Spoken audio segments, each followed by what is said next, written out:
Good morning. We are so excited to be here in the CCA Fame Podcast studio. I'm Brooke Brumbelow, Floyd County Schools PR coordinator.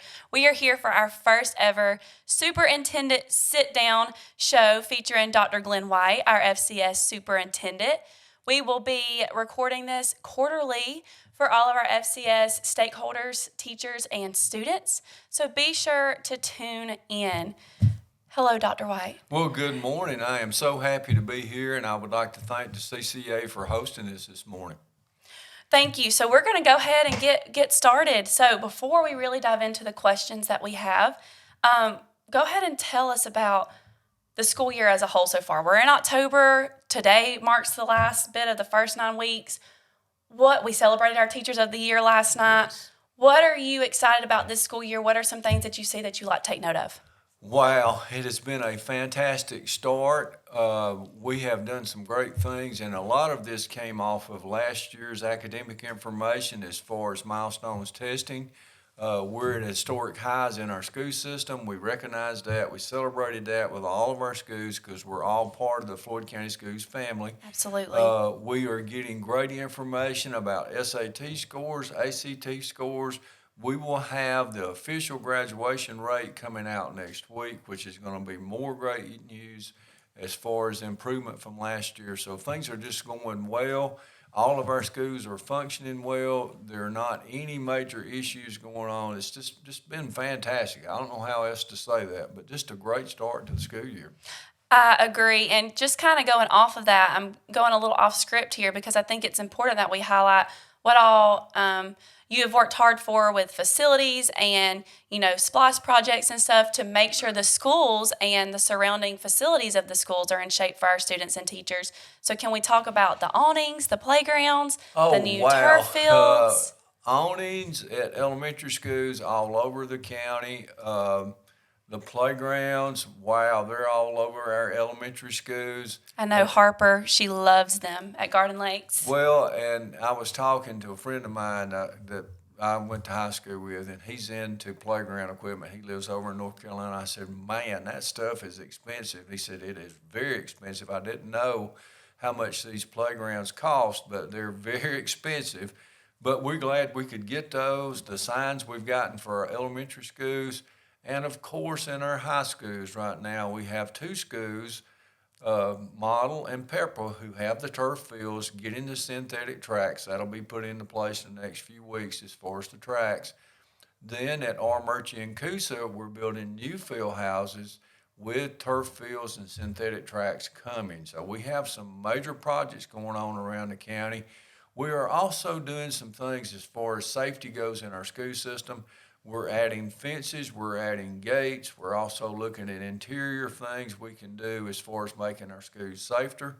Then we're headed all in the right direction with all of these things. Just a lot of good stuff going on in our school system right now. It is, and I love how all these projects, though they're in different places, they touch everybody. So, the fields, they touch our different student athlete organizations, our band teams. The band students got new uniform or getting new uniforms and Yes. instruments, and it'll help with graduation in the future. So really, really great stuff. Okay, Dr. White, let's talk a little bit about this year and maybe some new policies and what we have planned for our teachers and students. And the first being the new clock-in policy, the new time clock policy, and kind of your thought behind that and why it was put in place for our teachers and making sure they maintain that positive role model status for our students. Yes. And also when you answer this, if there's ever a technical malfunction, because we know that those happen. So. Yes, I think as teachers, administrators, the superintendent, we need to set an example for our students. Being on time is extremely important. It's critical and essential in job skills, so we want to teach those kind of things. I shared this last week when I was talking with the Teachers of the Year. We met with SK, that's the battery company that's coming in on 4/11, and one of the things they emphasized about potential future employees, and they called this soft skills. And so I was sitting there, and the guy did a fantastic job.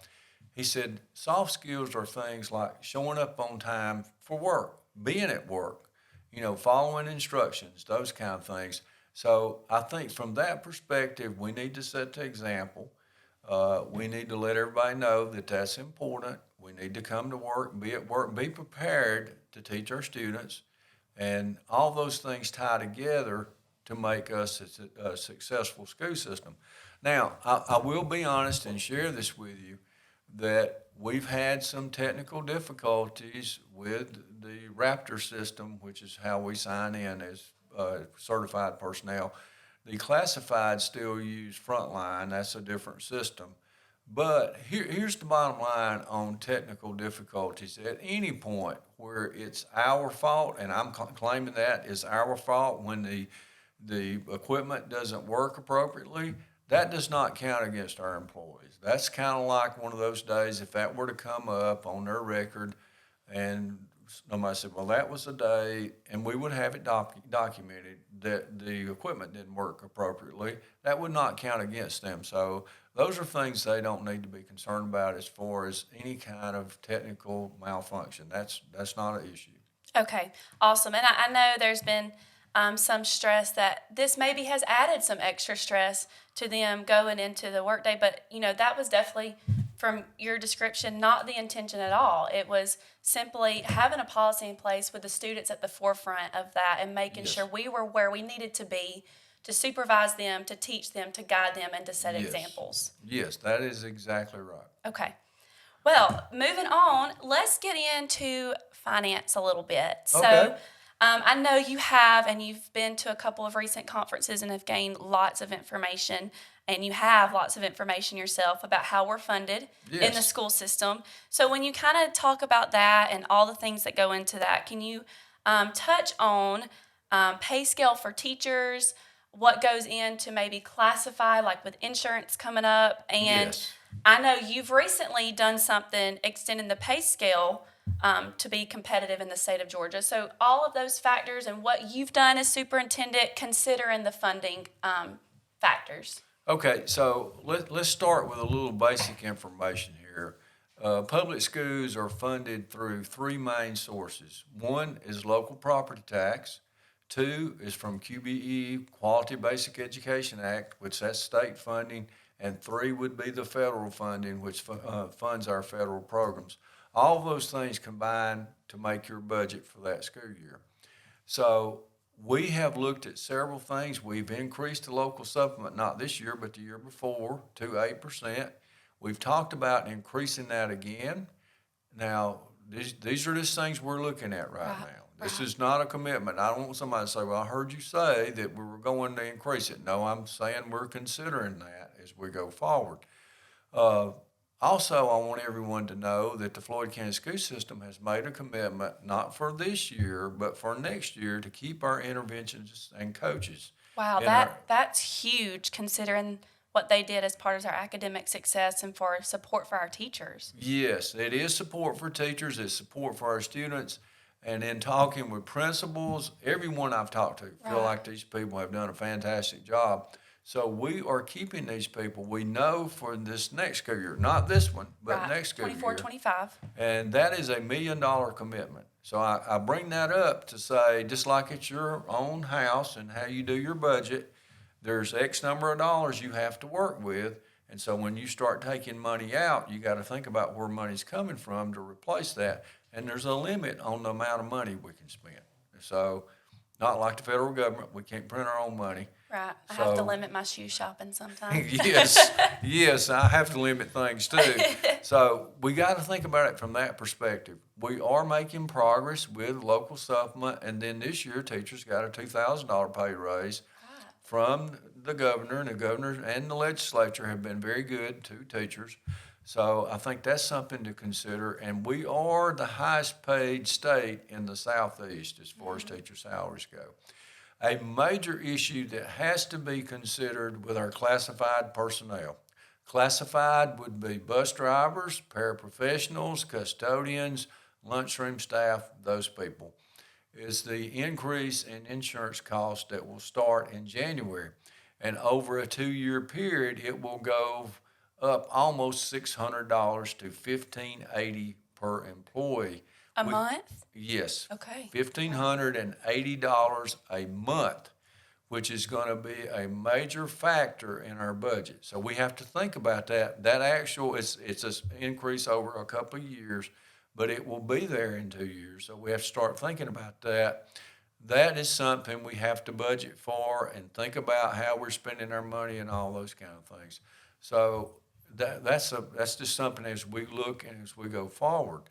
So, and we also have to consider some other things. This is a major issue in our community and across the state right now, and that's property tax.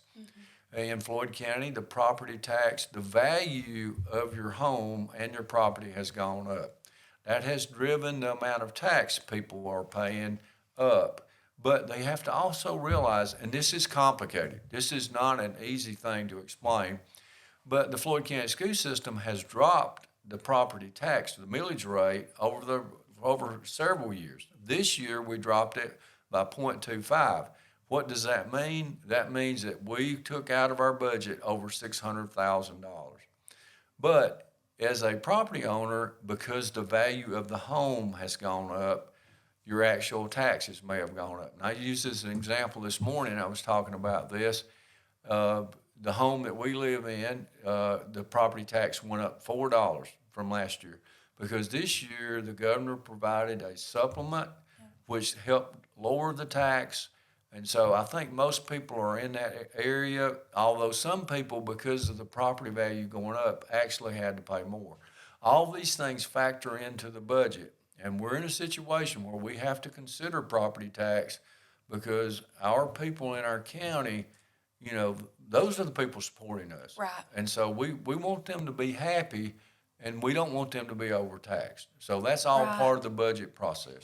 And I think kind of going in that tax subject and conversation, you know, there's a lot of conversation about, well, Bartow's able to do this, Cobb's able to do this, Gwinnett's able to do this. It's kind of like a domino effect a little bit, and their tax bracket and I guess budget is a lot different than ours. Okay, yes, let's talk about this just a minute. Let's talk about Bartow County, and most of us will drive down toward Atlanta, and we go down 411.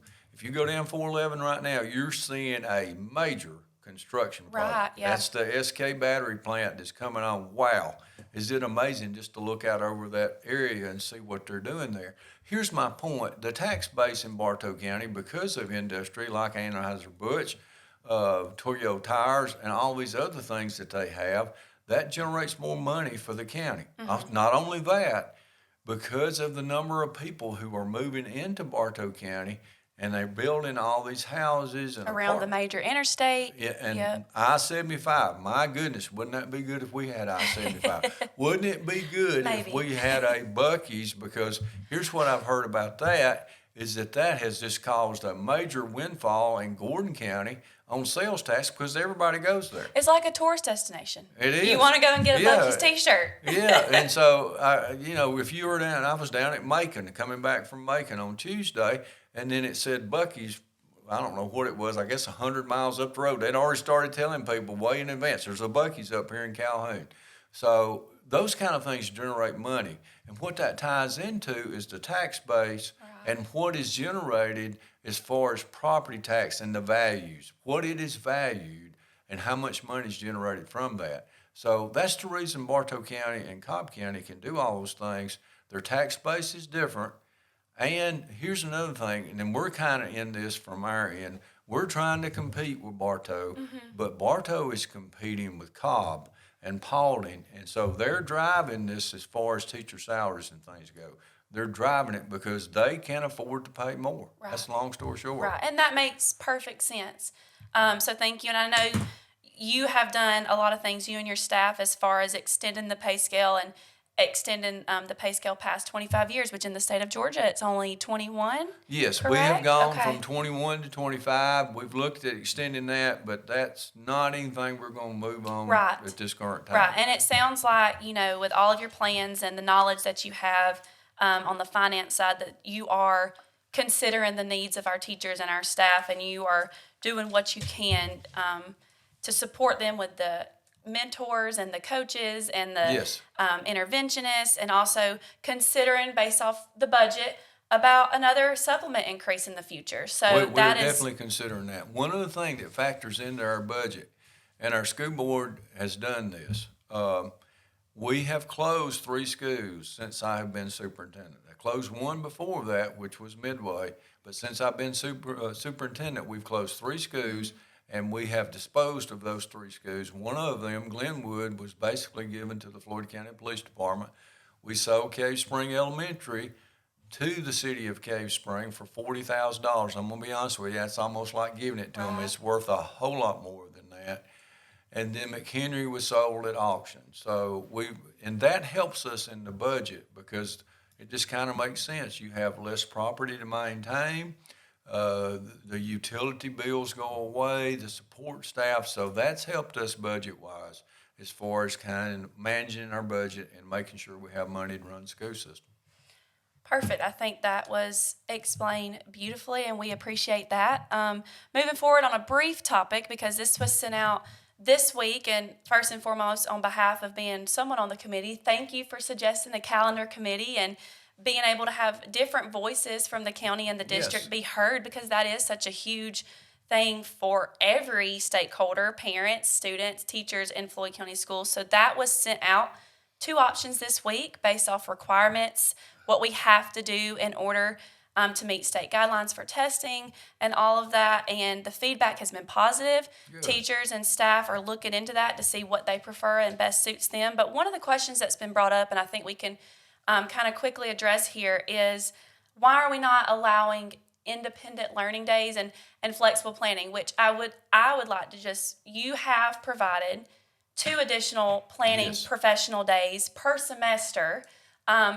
That kind of mirrors like a flexible planning day for teachers to kind of choose how they want to spend those professional days, whether it be with different trainings or implementing things in their classroom more. So that is greatly appreciated. But can you briefly talk about the independent learning thing and what you see based off that from your point of view and our student success recently? Yes, I strongly believe that because we brought kids back to school and we have them in school face to face with teachers, that's made a difference academically.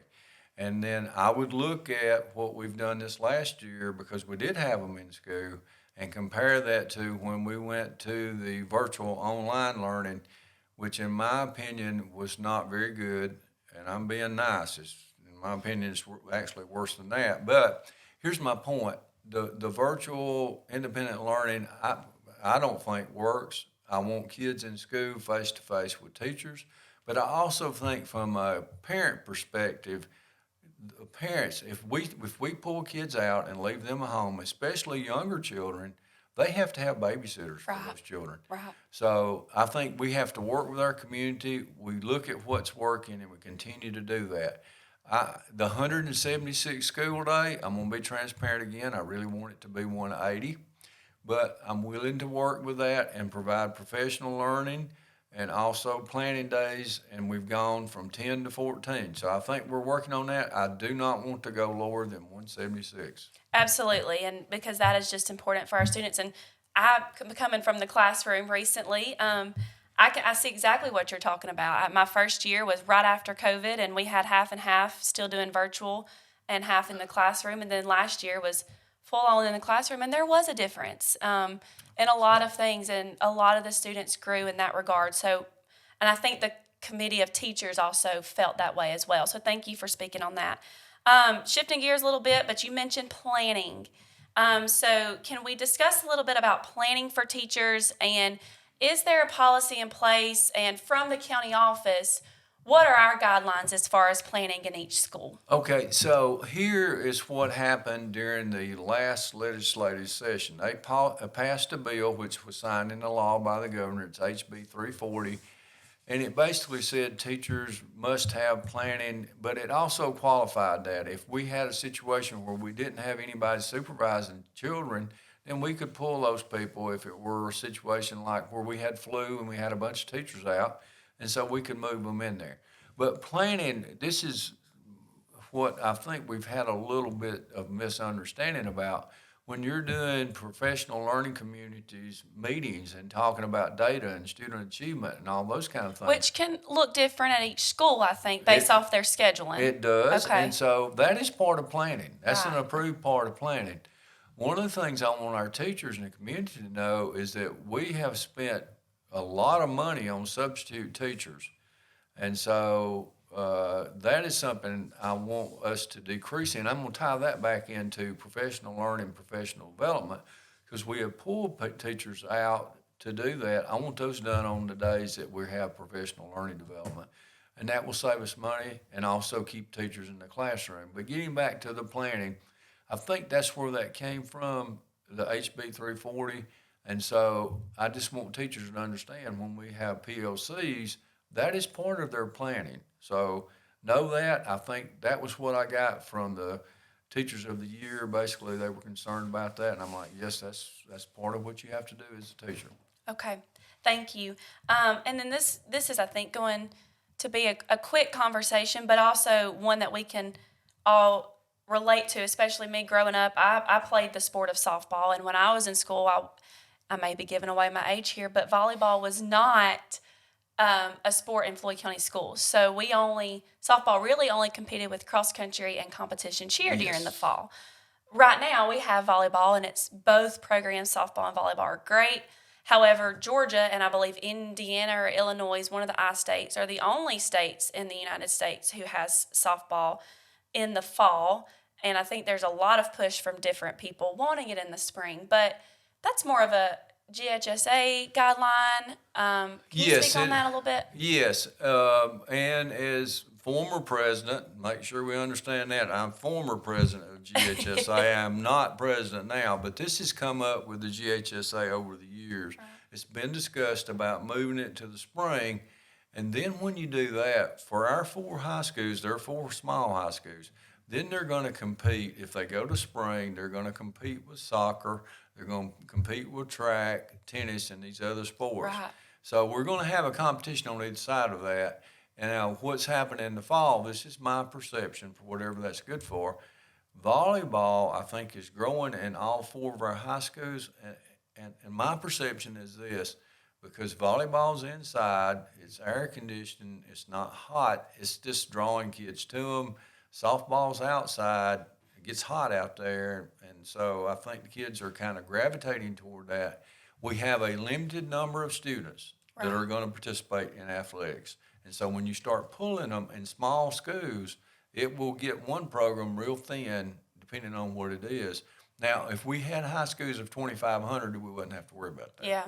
So it's just something. So it's kind of a back and forth conversation at these GHSA meetings or whatnot. Yes, that to be changed, that would have to be submitted to the GHSA. The full committee would have to vote on it.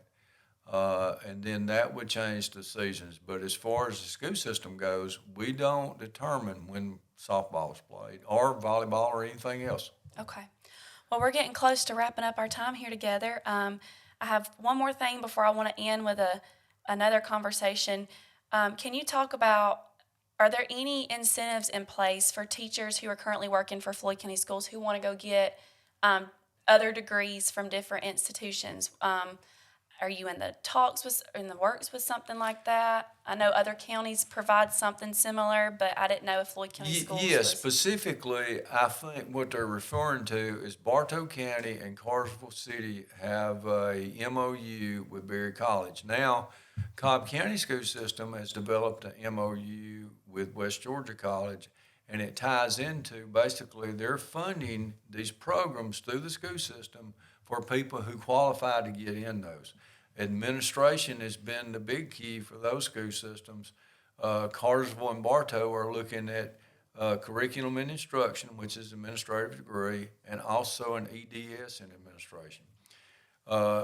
We are discussing that in our school system, but now let me give an example of something. Bartow County and Cartersville City, they negotiated a deal with Berry where the tuition is $10,000. That's a cut in their tuition. Right, yeah. But what they said is that they would pay the whole amount for the employee.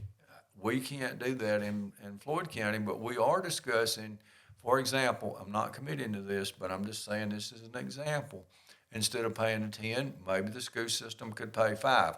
It has to be for people that meet the criterion of the college, whichever college that might be, and then it has to be to meet our criterion. It's not just you buy and get it. So That makes sense. those are things that we are discussing, we would like to do. We want to encourage teachers, if they're interested in being administrators, to get their administrative degree. And so we also are interested in curriculum and instruction. I'm very interested in that because I feel like, and this ties into our current academic development, because I'm all about being prepared to teach our kids. Right. Using research-based instructional strategies to teach our kids, looking at the research and then applying that in the classroom. This is on the subject, off the subject, which I use that saying a lot. You do. One of the things that I think about a lot, I read John Hattie's book. Yeah. He's just got a good new Yep. book out. He is a recognized researcher, kind of like one of those main players in curriculum and instruction. He's come out with a new book, but his quote that I think is so relevant is that, look, we know what works in the classroom. We've researched that going back to Madeline Hunter 40, 50 years ago. She proved what would work as far as lesson plan development, learning targets, and all those kind of. The knowing what to do is not the problem.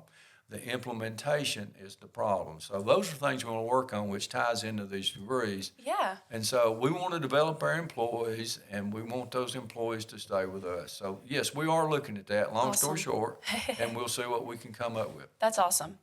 Okay, last kind of conversation piece here. So across the county, and not county, excuse me, country, you read articles day in and day out about teachers just being burned out and education, since COVID kind of being up and down all over the place. So thinking of our Floyd County Schools family and, our conversations and how we can best help our teachers, how do we see, or how do you see fixing or improving teacher morale here in Floyd County Schools? Well, and let me say this. I am definitely concerned about teacher morale. We want teachers to be happy.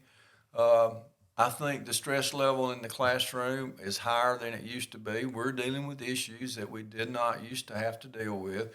COVID has caused some of these issues because some of these children were out for an extended period of time. Some of them have been out a year or two, especially the younger ones, and then we're bringing them back to school, and they're not used to a structured environment. So we're dealing with some of those issues. So I think for teachers, we want to support them, create a safe environment for them. As far as support, the interventionists and the coaches, we want to supply them with the best salary that we can get for them. All those things that tie into that. Now, I said this the other day, a lot of motivation is intrinsic. So they've got to look at the value as far as investing in students, what they do as they get older, what they do when they go out in our communities and go out and get jobs, raise families, and all that. I look at that from my perspective. I think that's one of the greatest returns that we can have, because when I see our former students out in the community, and a lot of them are engineers or doctors, or they may work at the Lowe's distribution plant, or they may, wherever they are, and they're successful, there's something to be said for, hey, I had something to do with that kid getting there. And they're not kids anymore. They're all grown adults. But yes, we are concerned about morale. One thing I want to say, and they can share this with you if they feel safer doing that, or they can send it to me. Yeah.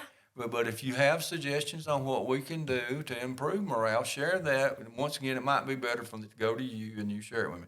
I want everyone to know that I'm not going to hold a grudge if you say, look, I want you to do ABC, and I'm like, no, I'm not going to do that. It doesn't matter. I'm not going to hold any kind of grudge against anybody. But if they feel safer in going to you and you sharing that with me, I'm good with that too. Well, and I just, on that note, I genuinely have had the pleasure of working with you directly for 3 months, and you do genuinely mean that. You opened that opportunity for our Teachers of the Year and our Teacher Advisory earlier this week, and they have shared some things, and you and I have talked about that, and I do know that everything that you do as our superintendent, our teachers and our staff are at the forefront of your decisions. And yes, I appreciate that, and you take pride in what you do every day, and that shows. And I know that we want to hear from those teachers. So yes, please send those, and we will support you and continue to support you in any way that we can. And so, One other thing I want to say, and I don't know how many parents will be able to access this podcast, but I do want them, our parents, to know that I'm concerned about how they feel about things. right. And so They're a huge stakeholder for us. they too. are a huge stakeholder. So I want them to share, and then once again, they can do it with you, what they think we can do to help improve our schools. And then, and we have to be considerate of age here, but if we have kids in high school, maybe even some middle school kids, are like, well, look, I want you to think about whatever, I'd like for them to share that too. And I'm going to use the word you just used, our stakeholders. Those are parents, community, our business partners, all of those people. We want to be involved in what we do in Floyd County Schools. Right. Together, shared success as a whole, which I know that's what we're striving for. And I'm not going to give it away yet, but going off morale and continuing to support everyone in Floyd County Schools. You and I have talked, we do have some fun things planned for the rest of the year that are coming. And that, Dr. White is all on board for that. So he is welcoming all suggestions and how we can continue doing these things. So on that note, be looking out for some more initiatives for everyone involved. Yes. So thank you, Dr. White. We really, really appreciate it. I really appreciate it. And that concludes our first episode of Superintendent Sit Down. Thank you so much. I Thank appreciate you. that. Thank you. Let's see it.